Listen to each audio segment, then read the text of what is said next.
शिखर बँक घोटाळा प्रकरणामध्ये मुंबई पोलिसांच्या आर्थिक गुन्हे शाखेनं अजित पवारांना दिलेल्या क्लीन चिटला आता आव्हान देण्यात आलेलं आहे। त्यामुळे उपमुख्यमंत्री अजित पवारांच्या अडचणी कशा वाढणार आहेत जाणून घेऊयात या रिपोर्टमधून।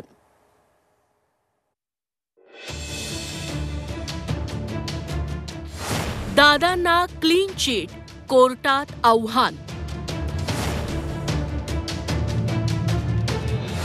7 साखर कारखान्यांकडून याचिका दाखल। अजित पवारांच्या अडचणीत वाढ।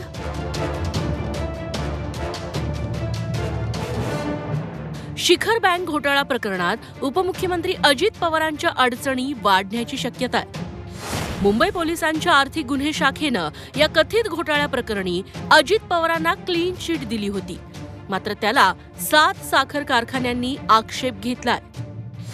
क्लीन चिटच्या विरोधात 7 साखर कारखान्यांनी सत्र न्यायालयात निषेध याचिका दाखल केल्या।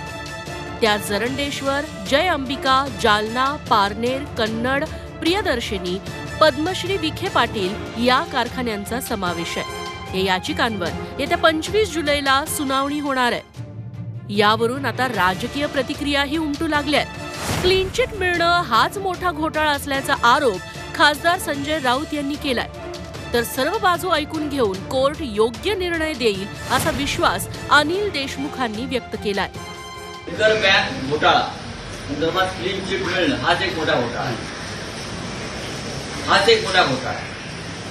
अशा प्रकारे हजारो कोटीच्या घोटाळ्याचे आरोप करायचे, खटले चालवायचे, त्या खटल्यासाठी लाखो रुपये खर्च करायचे सरकार, आणि त्या आरोपीला पक्ष बदलला की तो खटला बंद करायचा। लाखो कोट्यवधी रुपयाचा जो खर्च झाला खटला चालवताना, तो तुम्ही कोणाच्या खिशातून घेणार? देवेंद्र फडणवीसांच्या की नरेंद्र मोदी आणि अमित शहाच्या पगारातून कापणार? कोणीतरी गेलं असेल, कारखानदार गेले असतील किंवा एनजीओ गेले असतील। कोर्टात गेल्यानंतर कोर्ट संपूर्ण बाजू सर्व पक्षाची ऐकून घेऊन योग्य तो निर्णय देईल तिथे। कथित शिखर बँक घोटाळ्याचं शुक्ल काष्ट अजित पवारांच्या मागे लागलंय। प्रत्येक वेळी अजितदादांना क्लीन चिट मिळते, मात्र काही ना काही अडचणी येतातच। हा ससेमिरा कधी टळणार? सत्र न्यायालय याबाबत नेमका काय आदेश देणार याकडे आता सगळ्यांचं लक्ष लागलंय। ब्युरो रिपोर्ट, झी 24 तास।